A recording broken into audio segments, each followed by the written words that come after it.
Hello दोस्तों, स्वागत है आपका अपना चैनल उपेंद्र मैथ में। आज हम लेकर आए हैं जीके के टॉप 50 प्रश्न जो कि आपके सभी एग्ज़ाम जैसे एसएससी, बैंक, रेलवे या इसके अलावा जितने भी वनडे एग्ज़ाम हैं सभी के लिए टॉपिक बहुत ही हेल्पफुल होगा। क्योंकि इसमें हमने जितने भी क्वेश्चन लिए हैं सभी आपका किसी न किसी एग्ज़ाम में पूछे हुए प्रश्न हैं और यही क्वेश्चन आपके एग्ज़ाम में बार बार पूछे जाते हैं, इसलिए आपके किसी भी एग्ज़ाम के लिए टॉपिक बहुत ही हेल्पफुल होगा। इससे पहले यदि आप हमारे चैनल पर नए हैं तो चैनल को सब्सक्राइब कर लें, बेल आइकन को प्रेस कर लें ताकि हमारे द्वारा डाले गए वीडियो के अपडेट आपको मिलते रहें। और साथ ही साथ हमें कमेंट करें यदि आपको किसी भी टॉपिक की वीडियो चाहिए तो हम आपके लिए उस टॉपिक पर वैसे वीडियो लेकर आएंगे। इसके अलावा आप किसी भी टॉपिक की तैयारी करना चाहते हैं जैसे आपका साइंस हो गया, हिस्ट्री, पॉलिटी, ज्योग्राफी, तो सभी के लिए आप हमारे चैनल पर जाकर वहाँ से सभी वीडियो देख सकते हैं। तो चलिए स्टार्ट करते हैं आज का सेशन। आज का हमारा पहला क्वेश्चन है, रक्त स्कंदन डैश की मदद से होता है। तो किसकी मदद से होता है? तो वह आपका होता है प्लेटलेट कणिकाओं की मदद से। ऑप्शन सी इसका राइट आंसर हो जाएगा। रक्तचाप मापने के लिए इनमें से किस यंत्र का उपयोग किया जाता है? तो आपका किया जाता है स्फिग्नोमाइनोमीटर का। ऑप्शन सी इसका राइट आंसर हो जाएगा। क्योटो जलवायु परिवर्तन सम्मेलन कब आयोजित किया गया था? तो याद रखिए वह किया गया था आपका दिसंबर 1997 को। ऑप्शन 20 का राइट आंसर हो जाएगा।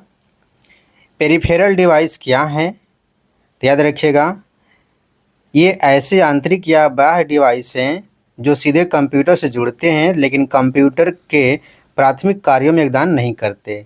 ऑप्शन डी इसका राइट आंसर हो जाएगा। कंप्यूटर सिस्टम जिसे किसी भी भंडारण यंत्र की आवश्यकता नहीं होती है तो उसे हम क्या कहते हैं? उसे हम एनालॉग कहते हैं। ऑप्शन ए इसका सही उत्तर हो जाएगा। बंगाल के नवाब सिराजुद्दौला प्लासी की लड़ाई में किस वर्ष हारे थे? तो याद रखिएगा वह हारे थे आपका 1757 में। ऑप्शन ए इसका राइट आंसर हो जाएगा। अगला क्वेश्चन है, वर्ष 1793 में बंगाल, बिहार और उड़ीसा में डैश शुरू की गई थी। तो क्या शुरू की गई थी? तो वह याद रखिएगा अस्थायी बंदोबस्त शुरू किया गया था। ऑप्शन डी इसका सही उत्तर हो जाएगा। महात्मा गांधी ने दक्षिण अफ्रीका में कौन सा अखबार शुरू किया था?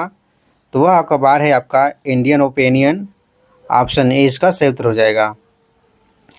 एनफील्ड राइफल लाने के लिए कौन उत्तरदायी है जिनमें चर्बी वाले कारतूस का उपयोग होता था जो 1857 विद्रोह का तत्कालिक कारण बना था? तो याद रखिए वह था हेनरी हार्डिंग। ऑप्शन 20 का राइट आंसर हो जाएगा। भारतीय राष्ट्रीय आंदोलन के दौरान प्रसिद्ध उपन्यास आनंद मठ किसने लिखा? तो वह लिखा है बंकिम चंद्र चट्टोपाध्याय ने। ऑप्शन सी इसका राइट आंसर हो जाएगा। रामकृष्ण मिशन की स्थापना 1897 में किसके द्वारा की गई थी? तो याद रखिए वह आपका स्वामी विवेकानंद के द्वारा किया गया था। ऑप्शन 20 का सही उत्तर हो जाएगा। भारतीय राष्ट्रीय कांग्रेस की स्थापना के समय भारत के वायसराय कौन थे? तो वह थे आपका लॉर्ड डफरिन। ऑप्शन सी इसका सही उत्तर हो जाएगा। जुलाई 1905 में बंगाल के विभाजन का आदेश किसने दिया था? तो वह दिया था याद रखिएगा लॉर्ड कर्जन ने। ऑप्शन सी इसका राइट आंसर हो जाएगा। जलियांवाला बाग हत्याकांड के लिए जिम्मेदार जनरल डायर की हत्या इनमें से किसने की थी? तो वह किए थे सरदार उधम सिंह ने। ऑप्शन 20 का सही उत्तर हो जाएगा। इनमें से किस शहर में अंग्रेज पुलिसकर्मियों द्वारा घेर लिए जाने पर स्वतंत्रता संग्राम सेनानी चंद्रशेखर आज़ाद ने स्वयं को गोली मारी थी? तो याद रखिएगा वह जगह है आपका इलाहाबाद। ऑप्शन सी इसका राइट आंसर हो जाएगा। भारतीय संविधान में शामिल नीति निर्देशक तत्वों की अवधारणा किस देश के संविधान से ली गई है? तो वह याद रखिएगा आयरलैंड के संविधान से लिया गया है। ऑप्शन सी इसका राइट आंसर हो जाएगा। सिक्किम कब भारत का एक राज्य बना था? तो वह बना था आपका 1975 को। ऑप्शन ए इसका राइट आंसर हो जाएगा। भारतीय संविधान का इनमें से कौन सा अनुच्छेद राष्ट्रपति के कार्यकाल से संबंधित है? तो वह है आपका अनुच्छेद 56। ऑप्शन डी इसका सही उत्तर हो जाएगा। भारतीय संविधान का भाग 2 निम्नलिखित में से किसके बारे में उल्लेख करता है? तो यह करता है आपका नागरिकता के बारे में। ऑप्शन ए इसका सही उत्तर हो जाएगा। भारतीय संविधान का अनुच्छेद 21 जिसमें किससे संबंधित है? तो वह संबंधित आपका प्रार और दैहिक स्वतंत्रता का संरक्षण। ठीक है, प्राण और दैहिक स्वतंत्रता का संरक्षण अनुच्छेद 21 इससे संबंधित है, याद रखिएगा। ऑप्शन ए इसका राइट आंसर हो जाएगा। भारतीय संविधान के किस अनुच्छेद का उद्देश्य भारत के संपूर्ण देश में नागरिकों के लिए समान नागरिक संहिता सुरक्षित करना है? तो वह याद रखिएगा अनुच्छेद 44। ऑप्शन सी इसका राइट आंसर हो जाएगा। अगला क्वेश्चन है, निम्नलिखित में से कौन पदेन राज्यसभा अध्यक्ष के रूप में कार्य करता है? तो वह करता है उपराष्ट्रपति। ऑप्शन ए इसका सही उत्तर हो जाएगा। राज्यों की परिषद जिसे राज्यसभा पहली बार कब गठित की गई थी? तो वह किया गया था आपका 3 अप्रैल 1952 को। ऑप्शन सी इसका सही उत्तर हो जाएगा। राज्यसभा के पहले सभापति कौन थे? याद रखिए, वह थे आपका doctor Sarvepalli Radhakrishnan. Option B इसका राइट आंसर हो जाएगा। लोकसभा में निर्वाचित सदस्यों की कुल संख्या कितनी होती है? तो वह होती है 543। ऑप्शन ए इसका सही उत्तर हो जाएगा। निम्नलिखित में से किस शहर को पूर्व का स्कॉटलैंड कहा जाता है? तो वह है आपका शिलांग। ऑप्शन बी इसका राइट आंसर हो जाएगा। कर्क रेखा निम्नलिखित राज्यों में से किससे होकर नहीं गुजरती है? तो याद रखिए, मणिपुर से होकर नहीं गुजरती है। ऑप्शन डी इसका राइट आंसर हो जाएगा। छोटा नागपुर पठार इनमें से किस भारतीय राज्यों में स्थित है? तो याद रखिएगा, वह है आपका झारखंड में। ऑप्शन बी इसका सही उत्तर हो जाएगा। भारत के मुख्य पर्वतों की रेंज में इनमें कौन सा पर्वत सम्मिलित नहीं है? याद रखिए, वह है आपका हिंदू कुश। यह सम्मिलित नहीं है। ठीक है, बाकी सब हैं, विंध्य है, अरावली है, सतपुड़ा है, सब हैं, लेकिन हिंदू कुश नहीं है। निम्नलिखित में से कौन सा दर्रा श्रीनगर और लेह को जोड़ता है? तो वह याद रखिएगा आपका हो जाएगा जोजिला दर्रा। ऑप्शन ए इसका राइट आंसर हो जाएगा। अगला क्वेश्चन, नदी के तट पर निर्मित द्वीप माजुली जो असम में स्थित है का निर्माण किस नदी के द्वारा होता है? तो वह होता है आपका ब्रह्मपुत्र नदी के द्वारा। ऑप्शन डी इसका सही उत्तर हो जाएगा। नैनीताल झील किस राज्य में स्थित है?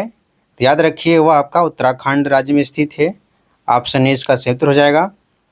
निम्न में से कौन सी नदी पंजाब में नहीं बहती? तो वह याद रखिएगा ब्राह्मणी नदी। ऑप्शन सी इसका राइट आंसर हो जाएगा। सोन नदी किस नदी तंत्र से संबंधित है? तो वह आपका गंगा नदी तंत्र से संबंधित है। ऑप्शन डी इसका सही उत्तर हो जाएगा। भांगड़ा नागल बांध किस नदी पर बना है? तो वह बना है आपका, याद रखिएगा, सतलज नदी पे। ऑप्शन बी इसका राइट आंसर हो जाएगा। गांधी सागर बांध किस राज्य में स्थित है? तो गांधी सागर बांध आपका मध्य प्रदेश राज्य में स्थित है। ऑप्शन ए इसका सही उत्तर हो जाएगा। निम्नलिखित में से किस राज्य में ग्रीष्म ऋतु में स्थानीय पवन यानी कि लू चलती है? तो वह राज्य याद रखिएगा राजस्थान। ऑप्शन सी इसका राइट आंसर हो जाएगा। निम्नलिखित में से कौन सा फसल उत्सव मुख्यतः दक्षिण भारत में मनाया जाता है? तो वह उत्सव है आपका ओणम। ऑप्शन ए इसका राइट आंसर हो जाएगा। निम्न में से किस त्यौहार को विजयादशमी के नाम से भी जाना जाता है? तो वह त्यौहार है दशहरा। ऑप्शन डी इसका राइट आंसर हो जाएगा। पेनकुनी महोत्सव इनमें से किस राज्य में मनाया जाता है? तो वह आपका केरल राज्य में मनाया जाता है। ऑप्शन ए इसका सही उत्तर हो जाएगा। रेगमा प्रमुख रूप से डैश का लोक नृत्य है? तो वह याद रखिएगा नागालैंड का है।